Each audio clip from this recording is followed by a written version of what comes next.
When we arrived on their planet, the humans greeted us with open arms. They provided us tours of their most esteemed and well-known locations. We got to know their most well-known and esteemed citizens. They displayed every architectural wonder they had. They displayed their amazing technology to us. We were astounded by their ability to control electricity in ways we could never have imagined. We were astounded by the magical creativity required to manipulate those elementals so that rocks could perform their calculations for them. We were astounded by their ability to manipulate everything in their surroundings to suit their desires through the use of sheer heat and brute power. It is quite amazing that a race so backward in many respects could rise to such prominence and create a global network for trade and travel. They displayed tech wizards and artificers to us when we asked to see the mages behind all of their amazing engineering, but neither of them shown any magical ability at all. They were not the beings who gave the instruments the elemental forces they required to function. They were just the users of the tools made by the real wizards. After we gave the humans an explanation of what we wanted, they led us to large buildings they referred to as power plants, and explained that the electricity for the tools originated from these facilities. We made another attempt to clarify that we were looking for the brains, not the tools themselves, that had enslaved the elemental energy into their instruments so that others could use them. A subordinate official suggested that we visit a junior high to view a science project about the fundamentals of electricity, claiming to know what we required. When we accompanied the officials, we saw the great insult they were causing us.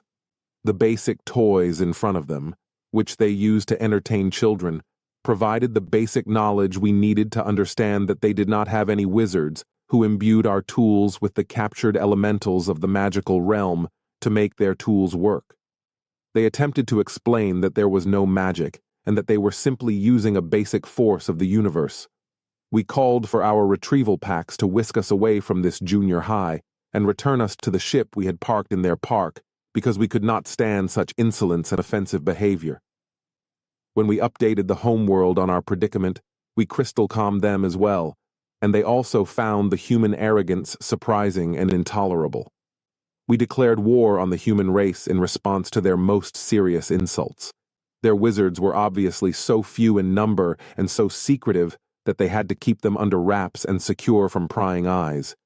We calculated that the humans must have very few wizards, so we would be able to subdue them easily.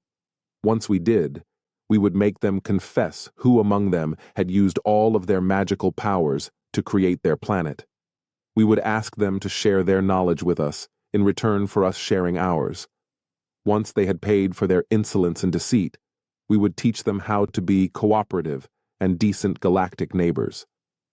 It was obvious that they were a new and conceited race that had to be subdued before they could be integrated into the larger world civilization. It had been 5 years since the battle began. We are unable to create a tellering to allow for a large-scale ground force assault, nor are we able to establish a beachhead on the human world. However, I doubt it would be successful even if we were. Our soldiers are armed to the same standards as our invading forces. 10 archers, 3 combat medics, 15 spearmen, 20-foot infantry, and 1 combat wizard are allocated to each platoon. The swordsmen are completely clothed in a combination of titanium plates and mail, and an alloyed shield is slung to their back in case they need it. They are armed with the best weapons and armor we have to offer. As their tasks permit, the rest of the platoon is equipped with comparable armor to provide maximum protection without compromising their ability to do their duties. Known as the might of the galaxy, our warriors have never encountered such a challenge as we have witnessed in their attempt to attack the human world. Every landing attempt we made over the first few months was successful. At our intended site, every ship landed safely and without incident. A diplomat greeted us and asked to talk about peace, as well as how they had so badly offended us that we had decided to declare war. Every time, we put the diplomat to death. Every time, The ship disappeared from our Crystalcom network moments after the operation was carried out. It took us a year to realize that the envoy had been escorted by a ceremonial military escort that was always armed with a group of battle wizards. Our ships were reduced to junk the instant we let loose with our violence, and they did the same without hesitation. This confused us, since our high-altitude scans had still not shown us the whereabouts of any magical powers. We were unable to locate any hub that could reveal the whereabouts of wizards to us, much less a hub of combat wizards who were undoubtedly preparing more of their type for our approaching armada. It appears that either the humans were the best at using stealth veils of any race we have ever seen, or they had so few magicians that they had to keep them in underground facilities, or both. We started making covert landings after a year of futile attempts to take control of their universe. If we could pull off a successful tellering, we were positive that our massive invasion would swiftly overwhelm their armed forces, and that the sheer quantity of battle mages we could send forth would easily overwhelm any human response force. If we could just get a tellering built, we'd have won. Even while each landing was successful, it did not produce the outcomes we had hoped for, but it did provide us with incredibly valuable intelligence. The human combat always proceeded as follows. Our archers would unleash round after volley, occasionally taking down a couple of their individual warriors, but never breaking through their hulking armored creatures. Our battle mage would deploy illusions, shields, or even the kaboom spell to divert the attention of the humans while the arrows were in flight, allowing our swordsmen and spearmen to move closer to the target. Then hundreds, possibly thousands, of tiny kaboom spells would be released in hour by all humans. Every one of them used to aim a little projectile at us. These missiles tore through our armor, launched by a kaboom. Some of them cut our men with their weapons while slicing through trees and other barriers. The battle wizard had to use all of their might to raise a powerful magical shield in order to fend off the barrage of tiny bullets. However, it was sufficient. Until they let out the bigger kabooms, however. The strongest magical shield a mage could produce was pierced by a single kaboom unleashed by any of the armored monsters, and the magician was instantly gone. The mage had been reduced to bits and pieces, and those around him had undoubtedly been smeared in gore. When our warriors were all dead or had fled the battle and taken refuge within the ship, the shield would collapse and the hail of projectiles would continue. However, there were instances when leaving by ship was not the safest alternative. It appears that humans have used air elementals for military as well as commercial objectives, and those planes are also capable of unleashing stored kaboom spells on us. Only one of the 10 craft we landed on their world managed to return to orbit, and even then, it was usually severely damaged and operated with minimal crew. We have been landing ships and fighting the humans in this manner for the last 5 years, only to be destroyed by their blatant and excessive use of the kaboom spell, which ranges in strength from the smallest, most delicate use to spells big enough to destroy entire landing craft in a single blow. We have seen them employ the kaboom spell to launch projectiles at a distance for the past 5 years. However, as I am reporting to you today, circumstances have changed. We sent twice as much force in our last invasion attempt. It was made up of 2 motherships, each equipped with 2 platoons to be deployed on their respective worlds, and the necessary 24 landing craft.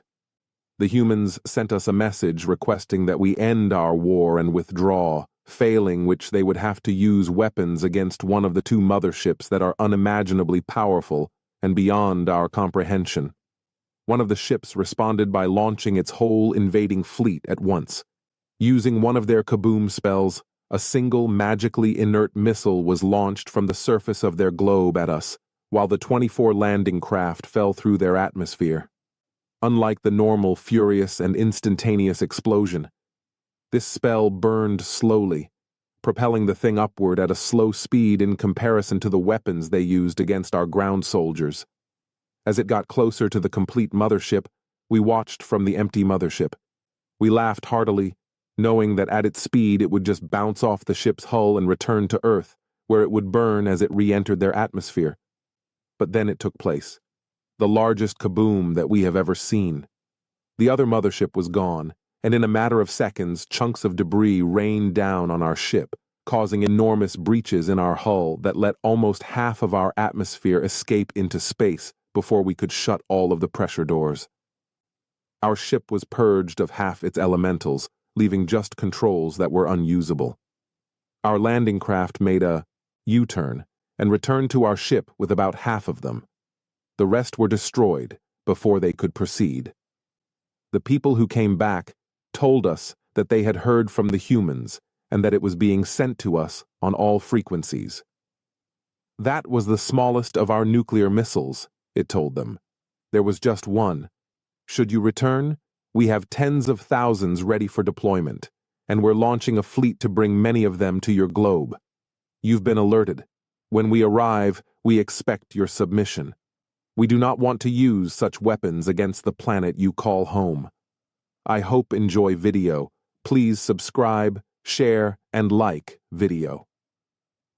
I must beg of you, as the captain of the ship that survived that encounter, give in to the people. Even though they are limited to using the kaboom spell in battle, they have unimaginably high levels of proficiency with it.